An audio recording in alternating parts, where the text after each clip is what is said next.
Our reporter Simon Boda joins us from right around the corner where the Link Cafe is, and you have a witness with you, Simon?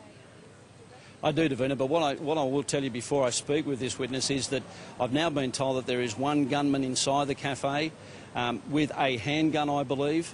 There are reports of explosives, but I have not been able to confirm that at this stage. But my understanding is there is only one gunman inside the Link Cafe itself. Now, with me, I've got a barrister by the name of Jeremy Gruzman, who arrived to work.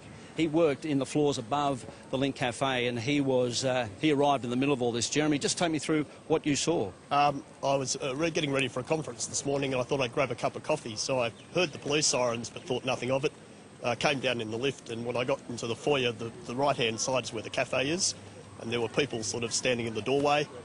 I then looked and saw a policeman on at the edge of the foyer, and he sort of yelled at me to get out. I walked towards him, and he grabbed me and ushered me pretty quickly around the corner.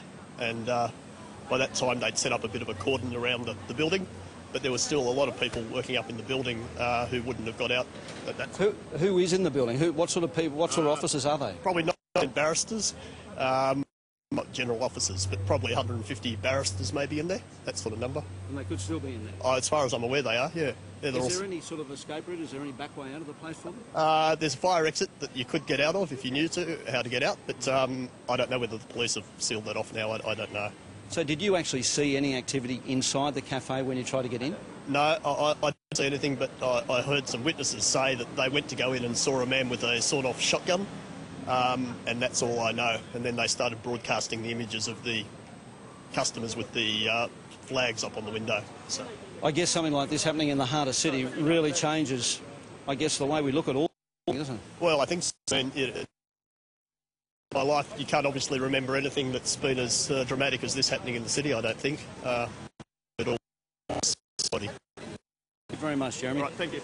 Davina, yeah, so there you have it. I mean, that's from somebody who's inside the building at the time. He's lucky enough to have got out, but there are obviously still a number of people on those 10 or so floors above the cafe who are still inside.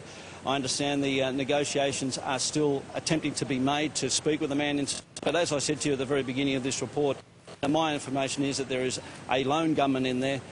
I have been told that he's got a handgun, but as Jeremy said, he's spoken to witnesses who said he had a sawn-off shotgun. I guess there could be... And obviously the big fear is if he's got any explosives.